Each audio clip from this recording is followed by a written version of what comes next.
Thanks very much. Good morning, everyone. My name is Andy Serwer. I'm the editor-in-chief of Yahoo Finance, and I want to welcome all of you to this panel on the nature and future of work. I think this is a really incredibly interesting topic, and I think it's at the very core of what the World Economic Forum has been discussing and working on, pun intended, for decades, and I think it will be the case for many years to come. This notion of what is work and the future of work is of course also at the very core of so many socioeconomic and political trends around the world. So it is highly, highly salient, and I'm sure we're going to be hearing more about that over the next couple of days with some of the political leaders who have decided to come to Davos this year. We have an awesome, awesome panel, and I will introduce you to them now. To my far right is CVK, who is the CEO of HCL. Got it. And that is an IT services firm, and we'll get into what he does. To my immediate right is Arlie Hochschild, who is a writer and a professor at Cal Berkeley and an expert in this field. To my left, my immediate left, is Yuval Harari from the University of Jerusalem, a historian and the author of an awesome book, Sapiens, The History of Humans, right? Which is a book that I think many people have read here at Davos. And to my far left is Mary Flanagan, who is an interdisciplinary scientist, inventor, artist, humanist, and also a professor at Dartmouth College in Hanover, New Hampshire, and a traveler of the world.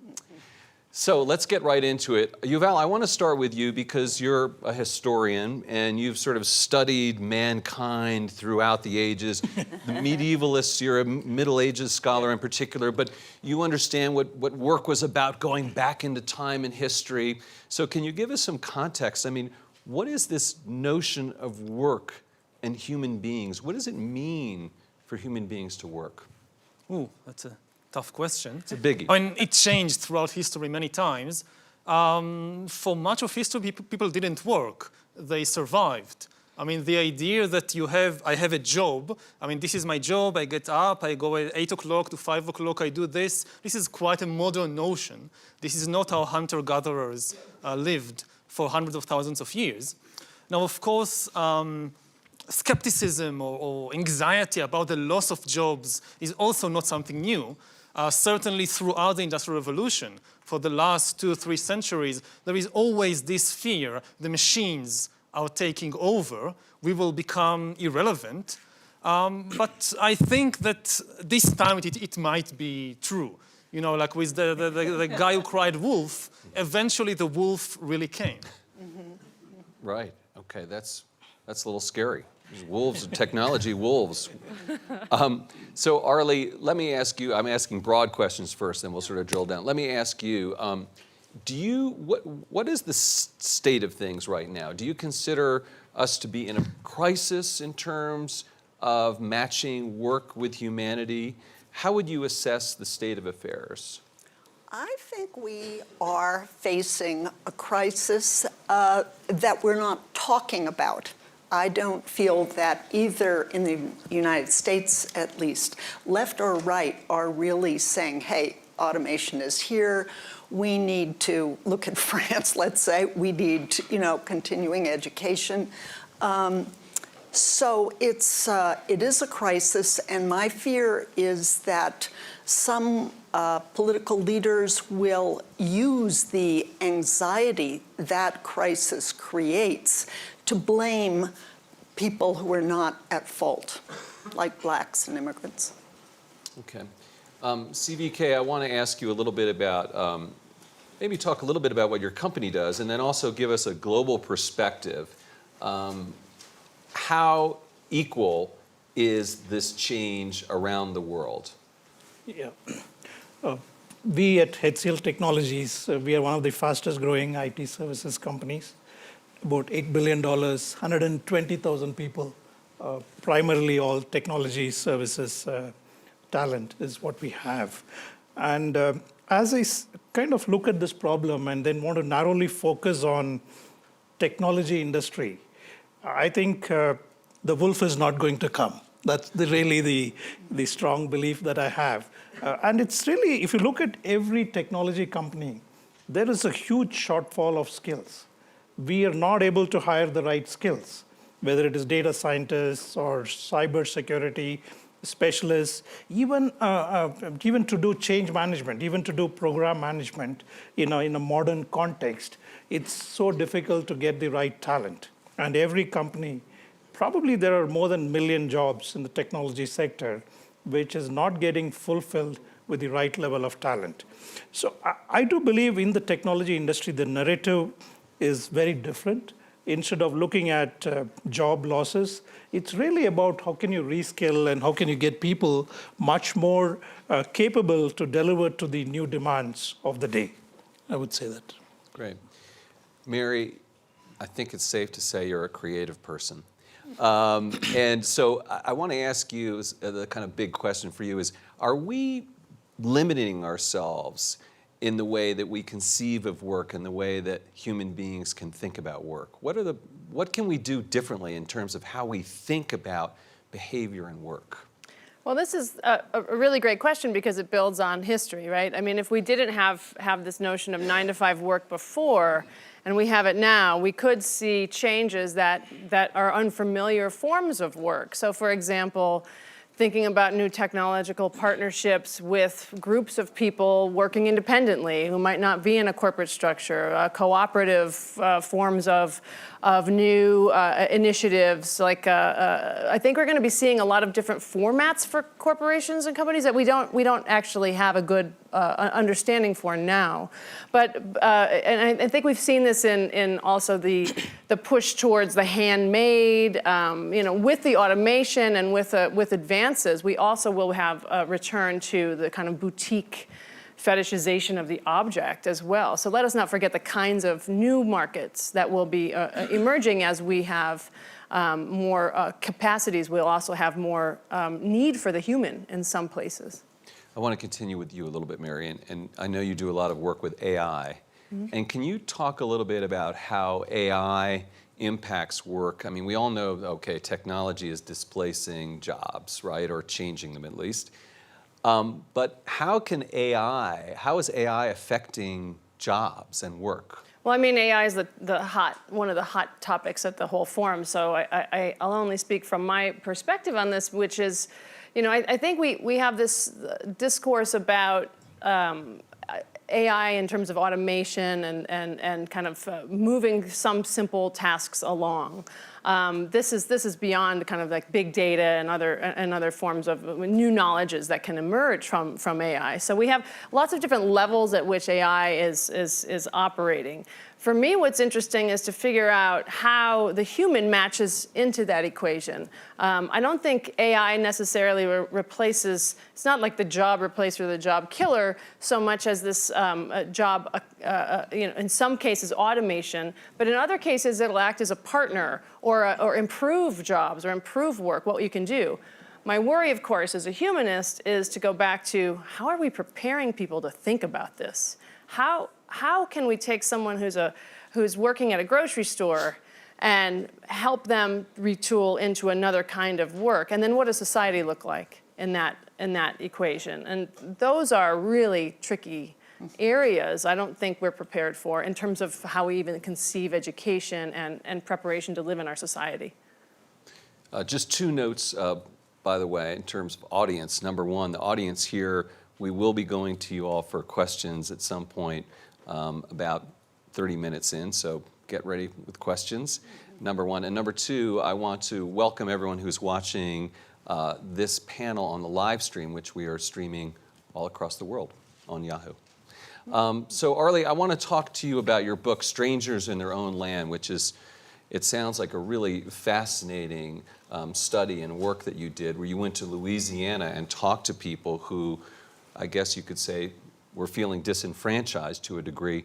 What did you ask them, and what did you find?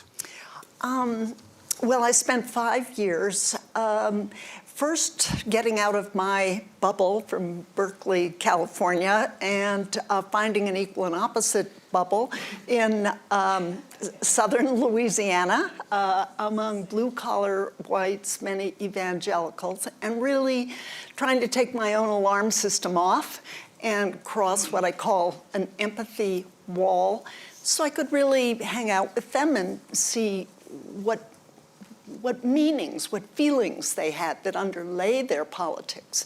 At the time, I didn't know that they would become ardent Trump supporters, but it turned out that that's who they were. So what I found, I'll just back up to say I started with this red state paradox. How could it be that across the US, it's the poorest states, the states with the worst health care, the worst education, the most disrupted families, who take more money from the federal government in aid than they give to it in taxes, and yet they revile the federal government. Big Tea Party, they want to reduce the government. So I thought, well, I don't get that. That's the question I brought with me. But when I got there, they dropped that question. That wasn't their question, that was my question. They said, okay, we know, we're embarrassed to be so poor, but the real thing is something else. And that something else I came to feel was a deep story. What is a deep story? A deep story, you take facts out of it. You take moral precepts out of it. It's just what feels true about a salient situation. And you can tell it like a dream. By the way, left and right both have deep stories, but it's emotion-based. And in the right deep story, they're waiting in line as in a pilgrimage, and facing the American dream. Their feet are tired. They feel they don't begrudge anybody. They're just waiting for the American dream. And then, in a moment, they see line cutters. Well, these are federally mandated affirmative action blacks who finally have access to jobs that have been reserved for whites. Even worse, women who finally have access to jobs that have been reserved for men. Immigrants, refugees, even animals. They think that the environmentalists are putting animals above people.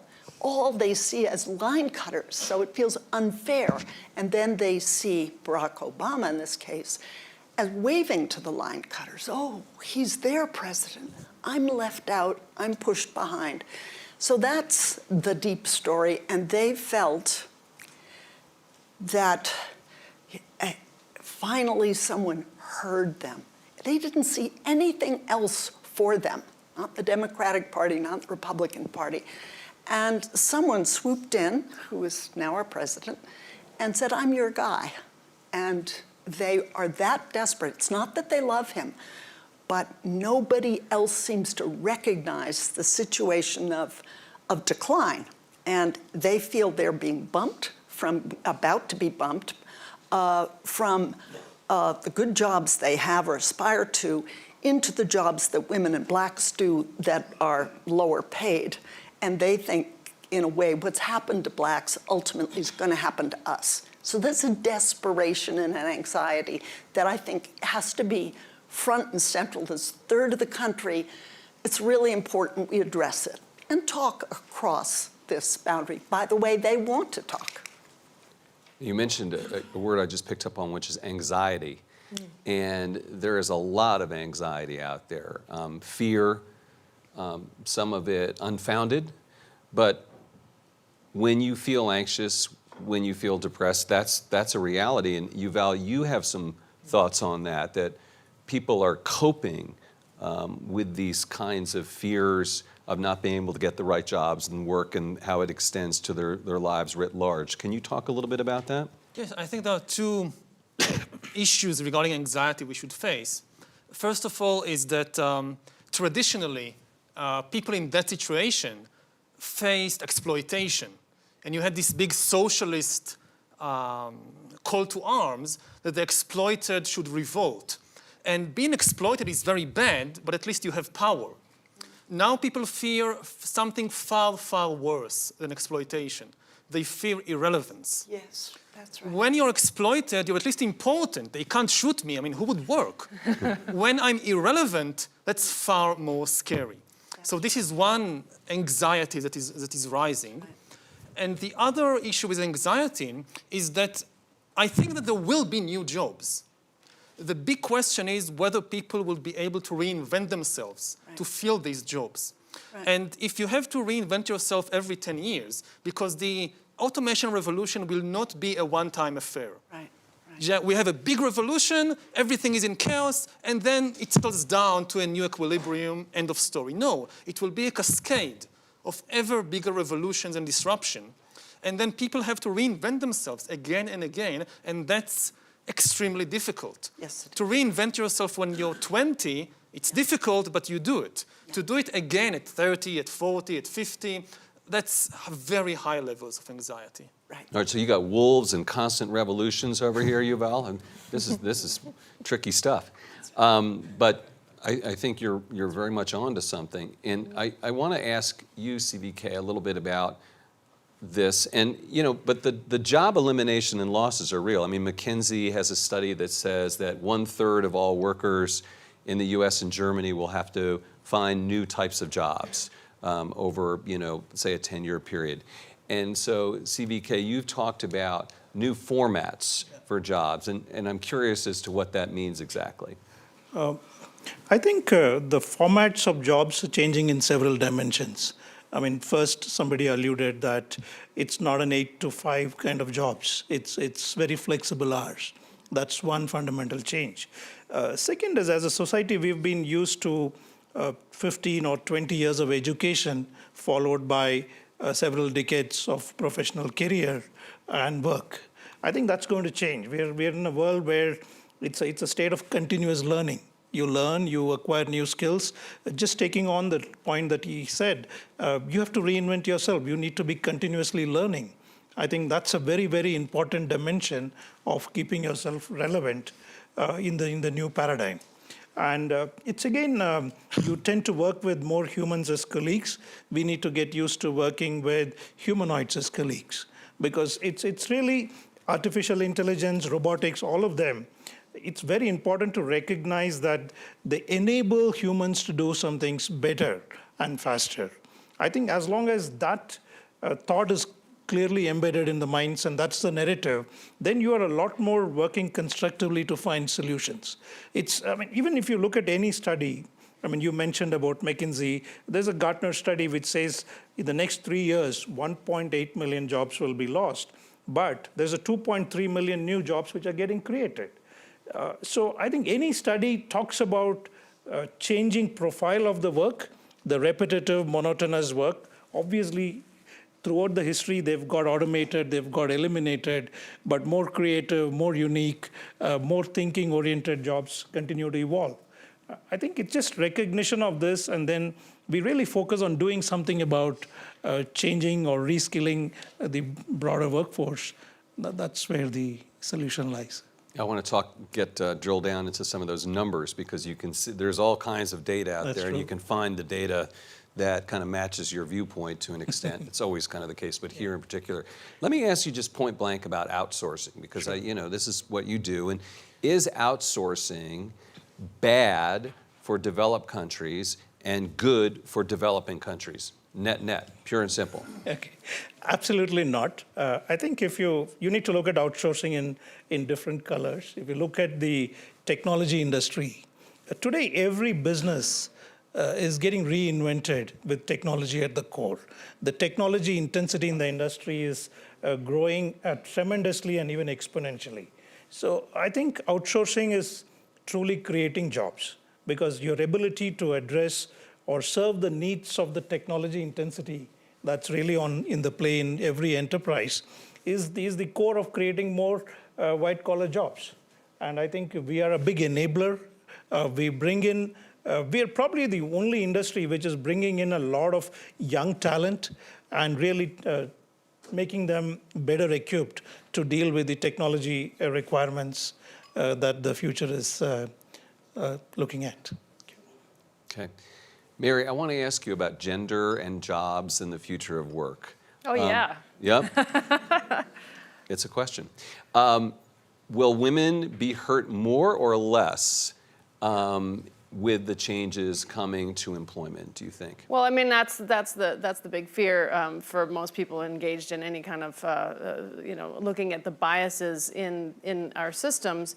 If we're getting rid of some of the low-paying jobs, they tend to be people of color and women, at least in the United States. They might be immigrants, migrants, or those less educated. So we have to really understand the class implications of technological development and the infrastructural racism that could result, and sexism and gender that could result as a form of this kind of thing. Now, how we get over this is a really interesting question, and I want to go back to this notion of education. If we really think, I mean, what if we throw out the idea of I'm at a university, so apologies to Dartmouth, but like, if we throw out the idea of university as a one-time thing, and we think about lifelong learning, and we think about the kind of experiential learning that has to be happening the rest of our lives in order to keep up with ourselves and our own work environment, it changes how universities might become partners with institutions and businesses. We might have a kind of spiral. And I think this would also work and help shifting some of these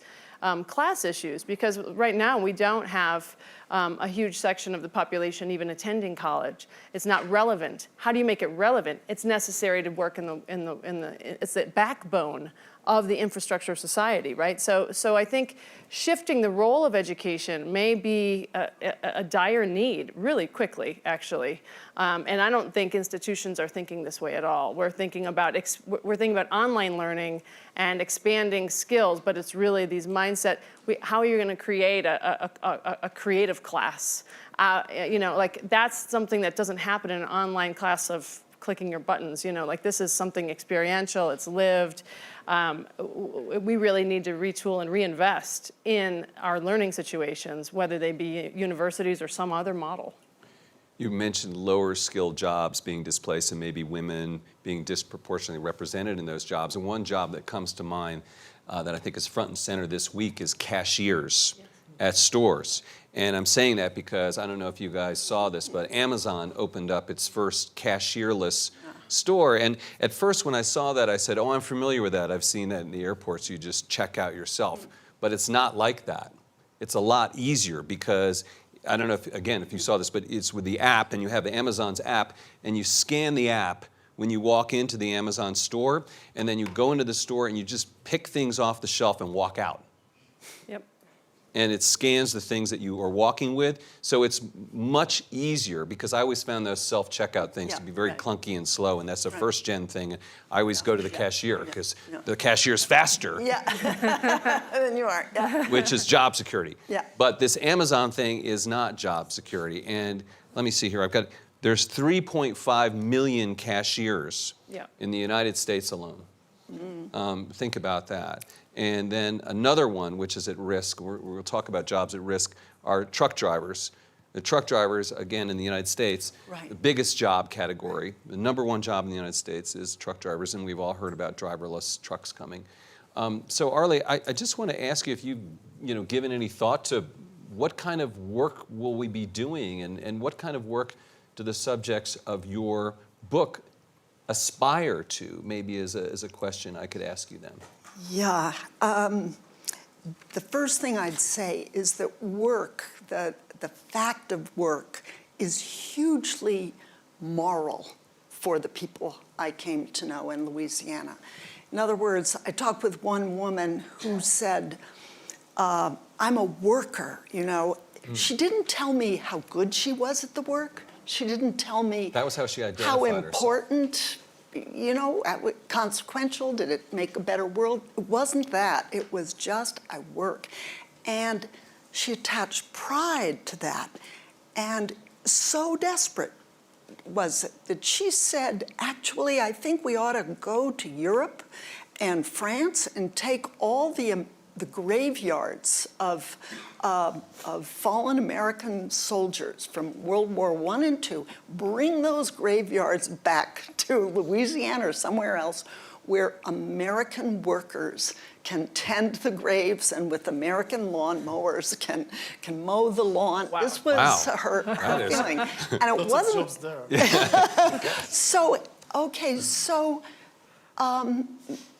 And she looked down on people. This is the other side that's really important, on people who did not work. It was, people would say to me things like, oh, you know, at 7th and Broad Street, they're giving out Obama phones to the people that don't work. You know, these are phones. Go look, as if this was a shame spot. You know, this is the people that don't work, they go there. Or another grocery store, you know, when they get their welfare checks, they buy chickens over there. You should go over there and look.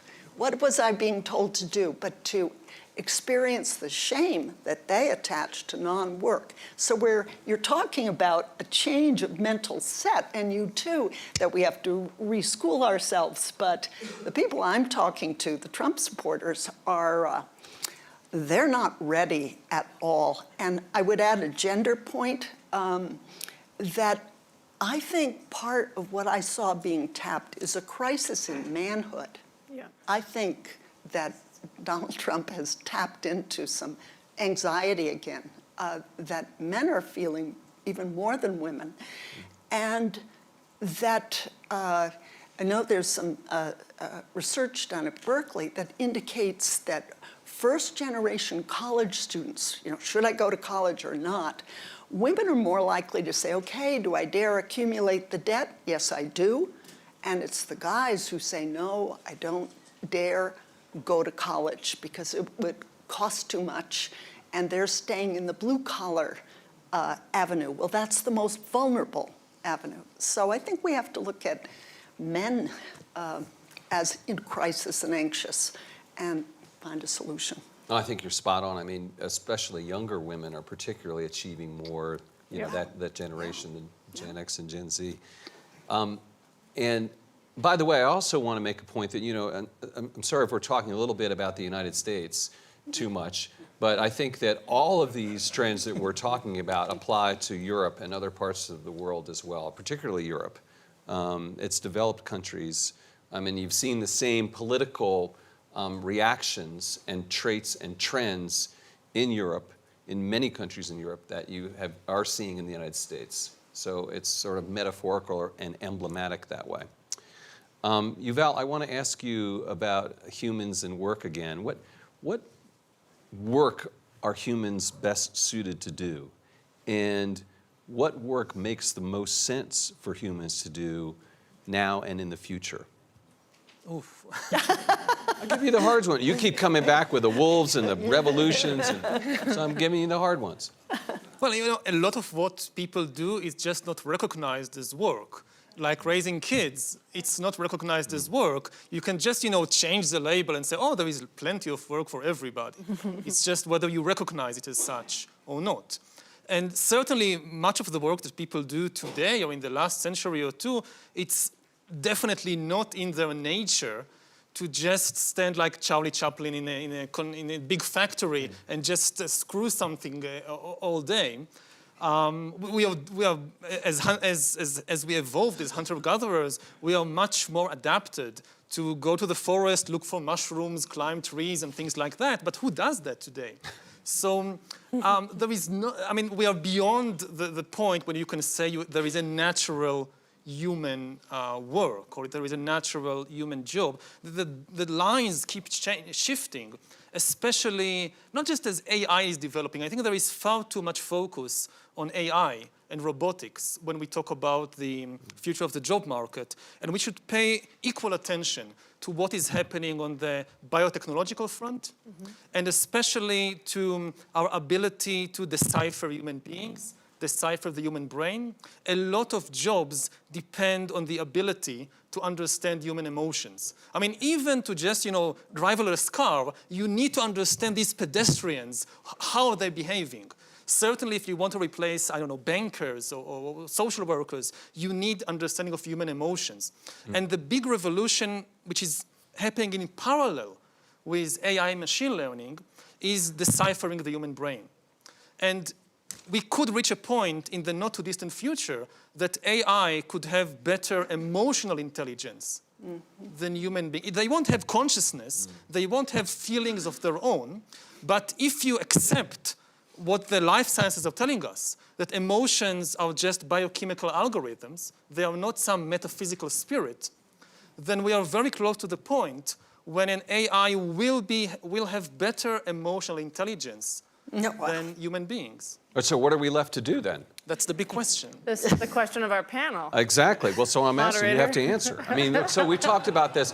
We talked about these jobs, and we talked about this back in our prep session. You know, what jobs is kind of a parlor game, okay? What jobs are vulnerable, what jobs are not? Go ahead, I'm sorry. One, again, just thinking in a slightly different way, is we don't have to protect jobs, we have to protect people. I mean, you could have scenarios in which you ditch jobs. I mean, most jobs are not worth keeping. I mean, who wants to be a cashier in all his life? I mean, this is the meaning of my life. I'm a cashier, and I don't want this. I mean, sometimes I have to do it, but it's not like something, oh, we have to save the cashiers. So we really need to protect the humans, not the jobs. And the crisis here is a crisis of meaning, not of employment. That's if you can solve the crisis of meaning, then you can forget about jobs. But there's also, did you want to say something? I'm sorry. No, okay. Okay. There's also a political question, though, and that maybe this is linked to, which is universal income. Right. Right? Right. And let me ask the audience, how many people believe in universal income? That would Some be people, we can, 5, 6. yeah. A lot of people do, but a lot more people don't. So is there anyone who wants to talk about universal income and why it's a good idea? Women. We'll get to that. Maybe we'll get back to that. Q&A. I just think, I think that's a really interesting point. CVK, I want to go over to you and ask you then, though, what jobs do you think are the most easy to replace, and what are the most difficult to replace with technology? I think at the very basic level, all the jobs that the left brain does is something which can be automated. And the right brain is where you will find it very, very difficult. It's emotions, while you can describe it as chemical reactions, to understand and decipher and for the technology to evolve, it's really a long way off. So it's the creative, unique jobs which need a lot of thinking. I think pretty much the right brain is what is not replaceable, I would say. Mary, do you have examples of people who are using creativity to sort of redefine their work? I mean, you meet with all different types of people who are doing really cool things. Well, since 1973, an artist, Harold Cohen, actually developed an AI to paint paintings. So he wanted to paint, but he thought he was a bad painter, so he just made an AI to paint. And then the AI was called Aaron, and Aaron started painting and selling his paintings. Oh. And Aaron's paintings sell for they're doing all right. So this partnership with using AI or kind of this partnership in using a tool as a creative process is a long time coming, actually. Artists have been thinking about this the whole time. So as soon as there's a technology artists are doing, I would encourage everybody to look at what artists are doing today about social media and about issues of privacy, because that's where the critique and the new tools actually come out is in the dialogue. It will surface in culture 20 years later. So it's interesting, but that's one example I can give you where we have this kind of fusing. Right, people talk about that partnership of human and machine as the sort of ultimate paradigm going forward. I mean, there are also things, we were talking about this as well, that jobs that are not repetitive and deal with unexpected events. What was that one? Oh. The plumber? Oh yeah, oh, no, definitely, yes. I had forgotten about my plumber analogy. Yes, right. The plumber is a very safe job. I think, finding a frozen pipe and trying to figure this out. Plumbing is not standardized. Anything that's not standardized and very difficult to kind of parse, I think, is on the way to humans being able to be a little bit more apt at that particular position than a computer. Although never say never, Right. I mean, the technology will always surprise us as where it comes in and is very useful and where it isn't. And that's, again, great. But I don't think that there's a burning desire to make AI be replacing artists. It's not like that's the forefront of the jobs today. You know, I'd be more interested in thinking about could you automate project management? You know, multitasking and seeing if you're behind and getting your motivating your team members. What does that look like? That's an interesting question. Not everyone would think that's a safe job because it requires so many human skills. What would that look like? So these thought experiments, I think, help us try to see where humans are strong at particular positions and also the ethical questions. Anytime there's an ethical questions, humans need to be there to be deciding those ethical questions. You know, I've seen algorithms with ethical questions in Silicon Valley, and sometimes they work and sometimes they don't, which is maybe not a good success rate when it comes to ethical questions. But It's true of humans also. Yeah, I suppose so. Yes. We're not well, we're not perfect. infallible when it comes to ethical questions, are we? No. We're not infallible, period. Right. Yes. In fact, we're quite fallible. Yes. But are machines fallible? Yes. Right. Yes. But maybe it depends on the rate of fallibility. And who's programming them? Well, you also talked about, people gardening is a job that may be safe, and lawn care, things like that, or being a dentist. But all those things could be. In fact, I was looking at something, and one study showed that a very safe job from technology, and I mentioned this to you guys, was clergy, a minister. That is until I found there was an app called Confession with a drop-down menu for sins. So Is there an other? Is there an other? Yeah. So to your point, Mary, I mean, just you think you're safe, and then maybe 3 years later you're not so safe. I think we should watch the safe word, though, because it's not about whether we're safe or not. It's how we can use this technology. I mean, I do want to be an optimist and say, okay, well, we have to design for the human, and we have to have certain ethical standards for that. But it's always going to be a dance, I think, between the technology and the people. And where I was hanging out in Louisiana, religion is hugely important. There's a church at every block and big mega churches, and I don't think they would use this app. And the more anxious they become about the loss of a moral self and meaning, the more they would turn to church, I think. Or the other thing they turn to is opioids and drugs. Sadly. And then that becomes a whole nother place, sadly, of job creation, which is people who work in addiction, and first responders in your state of New Hampshire. That's right. Are very, very busy because they have a huge heroin, fentanyl, and opioid problem in that state. And maybe, it's a growth category, but it's kind of a sad one. Right.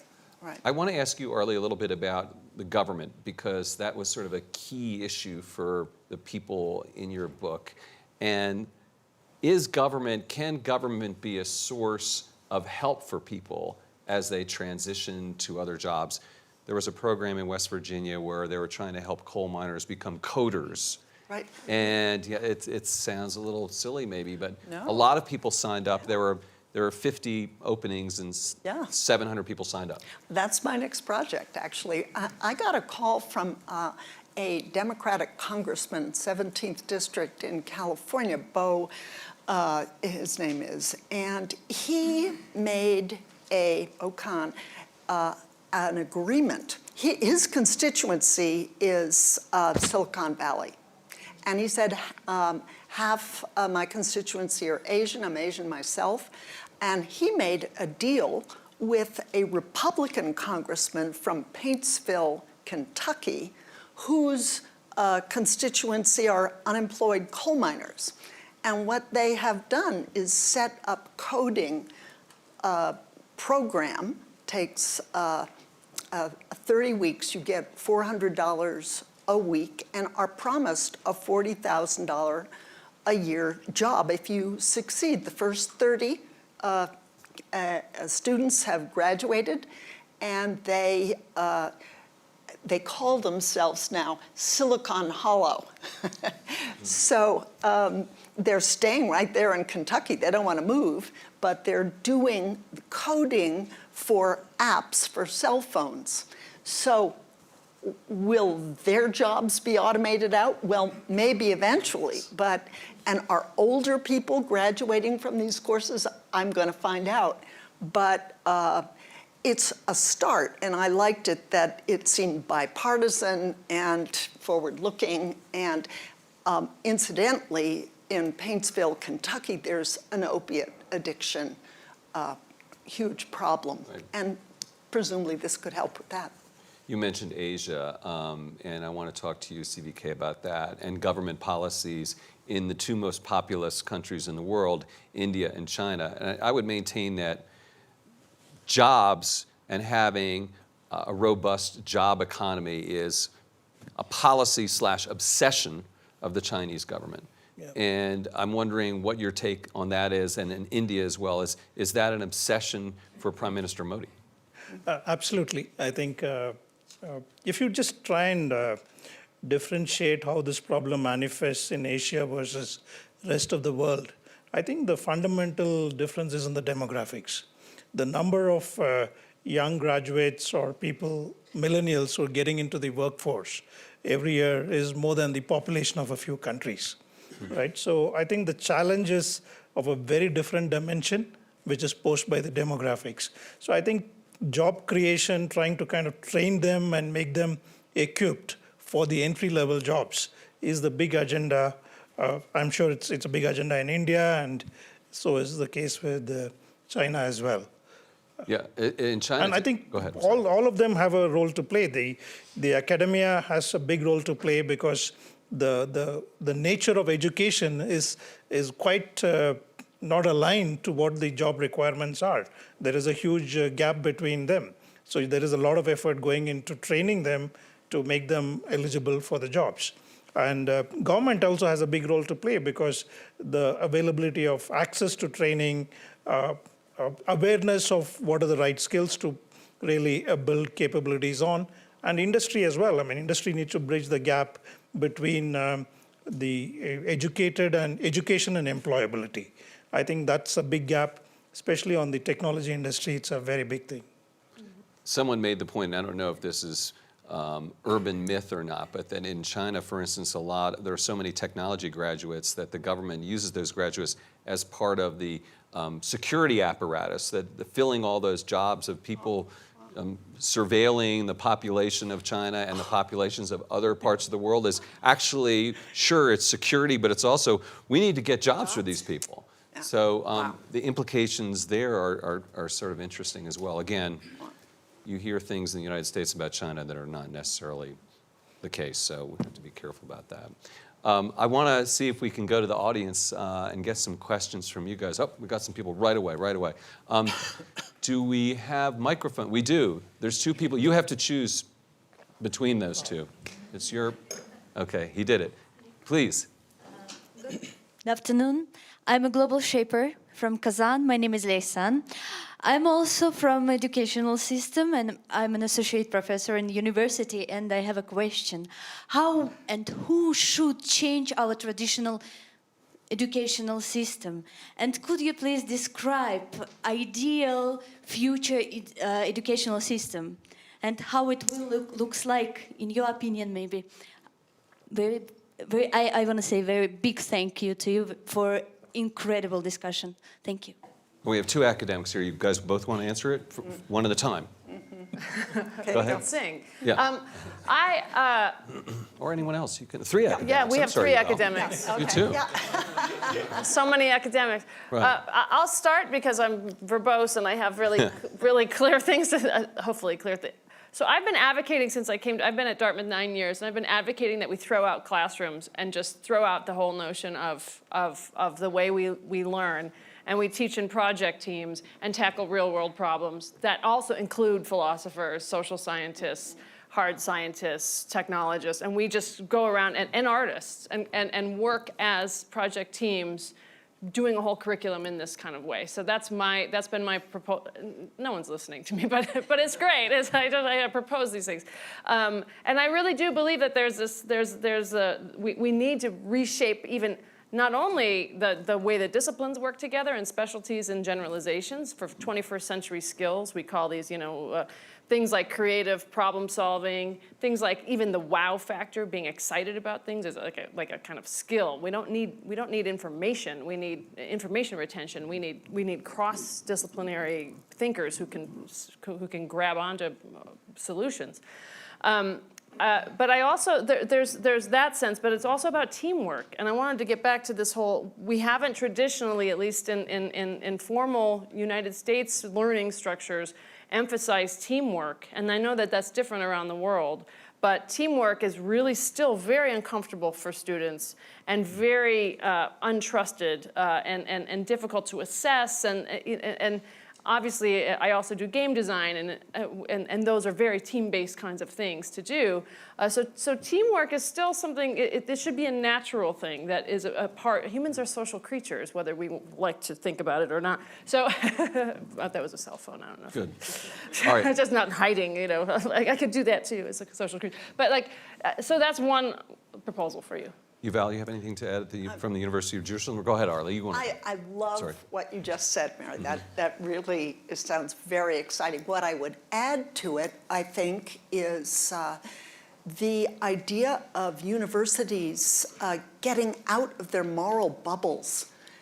There is a big split between people who live in rural areas who resent the elite class, and then there are universities who produce the elite class, and a sense of, wow, you're so special, you were chosen to study at Oxford or Harvard or Berkeley. And we've got to get rid of that. We need exchange programs between rural and urban universities. Berkeley is now trying to get an exchange program with the University of Mississippi, for example. I think more of that to break down the sense of isolation and othering. So I would add that and the idea of continuing education. Anything you want to add? Yeah, just that any solution will have to be lifelong education, which breaks the sharp divide between the school and real life. And also the really big problem is scalability. I mean, we can think all kinds of very creative solutions which can be applied in, I don't know, Silicon Valley. But what do you do about the millions of people who lose their jobs in Bangladesh producing shirts? I mean, what kind of education will they get, or do they get today, that will enable them to cope with the immense challenges ahead? So, I mean, the big thing working for the old-fashioned industrial era education is that it's scalable. And we need to compete with the scalability, not just with coming up with some bright idea. Very good, very good. A question? Oh, here, got a microphone, sorry. Fantastic panel. I'm coming from the London School of Economics, in fact, and my question is to Professor Harari, who is my intellectual hero. Where is leisure? Where is leisure in all this discussion? We have been talking about jobs but the counterparty to this is that leisure has increased over time, and it's qualitatively has been revolutionized. The way I spend my leisure is very different, very sort of intellectually much more enriching and humanly much more enriching than ever before, thanks to technology and all the access, sort of very cost-effective access. So where is leisure on this, in all this? Well, it's the other side of the coin. If you solve the problem of meaning, especially, then that's really the problem of leisure. And I don't think we've been doing very well with leisure, despite all the advances. We have people today, I mean, are living at least in many parts of the world compared to what their ancestors in the Middle Ages dreamt about. People today in many parts of the world are living in paradise, but it doesn't feel like that. Why? Because we don't know. I mean, we are good when it comes to being efficient and working hard and all that. But when, okay, you've done it, now just take it easy and we can't do it. That's because these are always, one of the reasons we always have these, right? And that also is a form of work, by the way. Let's just talk about our day. Very much so. Yeah. Right? I mean, there was this line that Keynes said we would only be working 15-hour weeks, but we're actually now working 15-hour days. Yeah, It's kind of a familiar trope, but right. anyway, that's a very interesting point. Question over here? These people? This person? Yeah. Hi, fantastic discussion. I'm Risalat. I'm a global shaper from the Dhaka Hub in Bangladesh. So all of you have alluded to the pace of change and how fast it is changing. But I think one of the things that doesn't feature in the discussion as much is why. I think there are like forces that are hidden in plain view that are driving many of these changes. Like for a company, for example, you have clear incentives to replace labor with capital.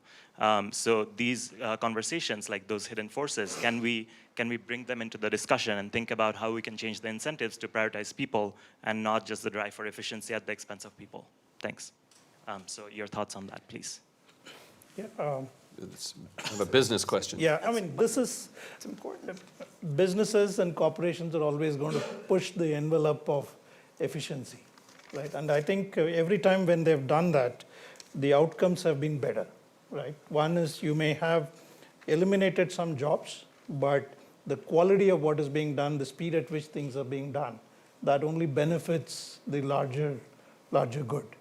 Now, at the same time, the businesses will also have to take responsibility of how are they trying to deal with the job losses, right? I mean, to some extent, you're working on an outcome which is driven by your shareholders and what the capitalistic economy is looking at. But if you just step back a little bit, a lot of companies are investing in training. I think the training budgets across the world, most enterprises are continuing to enhance the training budgets. So I think you need to do it in a very responsible manner. I think we should just try and push the envelope on that as well. You focus on efficiency, push the envelope to the maximum, but also look at what is the path for innovation, how can you enable that by better investments in learning and development, I would say. Arlie, you had a comment. I like this question very much, and I think it's very important. I think it's connected to the question of the distribution of wealth in the world and the country, speaking of the United States. Does automation mean that capital is getting concentrated for the people who are in the companies that produce automation and being taken from people that don't do that? This question really is central. That's why I like your question. And I would add the political consequences of this. If the people that I studied, a third of the US who really feel that Trump is their savior, and they increasingly lose money in this redistribution, and Trump is offering them symbolically a few new jobs. So look, we'll bring carrier jobs, for example, back to the US. But he really doesn't do anything, and he doesn't do anything about reskilling, or then people are going to be really fearful, anxious, and he's going to redirect blame for their unhappiness toward immigrants, toward blacks, toward women. I think we need to think about redistribution and the political manipulation of the anxiety that produces. And maybe really underlying it, of course, is the digital revolution, right? I mean, it's sort of, I guess, a given. We haven't even said that, but that's what's really the cause, the proximate cause, the accelerant, and maybe why Yuval's wolf is real this time, because we've never seen anything like this in the history of mankind, right? Andy, I think to build on this conversation and to really be inspired by your question, we do have to, as societies, think about what's enough. Like, what is enough? And can we reach that? I mean, and this goes back to the meaning, right? Like, what is a meaningful life? What is enough? And we don't ask that enough. That is not enough. I will say that. And we, instead, this idea of progress really might need to be questioned. Why have all the speed and efficiency when I don't meet a human face during my day? We have grocery stores, and we get rid of all of the human employees because it's very efficient. What is my life like as a person walking down the street, not seeing people? We're not built for that. We can try to adapt to that, but why would we build a world in which we don't want to live in? We keep doing that. So I think we might want to take a step back and say, okay, well, how do we manage this obsession with progress and growth? What is that? Why are we so obsessed with that? And could we say maybe we have enough and we need to share? Question over here. Hi, my name is Zinab. I'm a global shaper as well from Geneva, Switzerland. And my question is, I mean, you've talked about the responsibility of both the companies and the educational system and how all these need to work together to shift the mindset of people as well, from going from the traditional mindset of waiting for the education or the university to teach you or the companies to train you, and move towards reinventing yourself and continuous learning. So my question here is, what can we do as individuals while we wait for all these changes to come together? What can we do right now as we're trying to move towards personal development and owning our own careers, but concretely, like what can we do? Push as for like workers? continuing education. I wouldn't wait. I would get into an activist mode and push for precisely the kind of innovation I think Mary's talking about. I think Macron is talking about giving funds to citizens that can be used for lifelong learning. We could take that as a model. I think, to other less advanced countries like my own. Go ahead. I think it's really a question of who you are. I mean, people are in extremely different situations, and this means they have different opportunities. There is no universal individual that you can give an advice to. I mean, the best advice I could give is to invest above all in your own mental resilience. Because in times of chaos, the only certainty is there's going to be change, lots of change. So anything particular you invest in, like learning how to code or do this or this particular skill, it's a bet. And you don't really know whether this skill will actually be necessary. The one thing that you will need, certainly, is emotional resilience and mental resilience to just survive with all this change, all this stress. But this is very, very difficult. I don't know of any course in university which teaches you how to be emotionally resilient. There should be. And there should be. There's some pedagogies do focus on growth mindset, however. There are actually companies. There's a company, for instance, called General Assembly, which maybe solves two problems at the same time, where you can go, and it's in cities around the world, for instance, and you can go there and learn, yes, you can learn to code, but other business skills. But beyond that, you're with other people. Yes, right, to your very point. good. So you're communally learning and growing and challenging and adapting to the new economy and socializing at the same time. Whoa. Which seems Keep pretty good cool. friends. Right? Right. So we're getting close to the end of the session, and just to one more quick one? Is it a quick one? Good. Okay. Let's just do that. I always want to make sure people are... What we're talking actually about are two different things. One's putting jobs out of work. If you look at the caring economy, which is unpaid, we can call it jobs, and that was discussed. What actually we are talking about is that if the wolf is really real this time, what's the insurance policy we have? So we probably have to look at basic income. And if basic income has two different concerns, one is it is affordable. And there are studies going on, and it'll be cleared. Sometimes the studies say it'll be more expensive, but it doesn't take into account that if you have basic income and healthcare, the preventative aspect of healthcare will have far-reaching consequences in the budgetary affordability. But the other thing is, and that's very important, is job is not just about income. It actually is about social worth, which probably is a more pragmatic and practical illustration of meaning. So what we need to do is start looking at what are different ways in which people derive social worth. Creative economy is one, but not everyone is creative. We need to look at more prosaic ways. People in online communities, they shared something, they become popular. That's what sort of drives them. And they have a basic income and they're perfectly happy to become popular.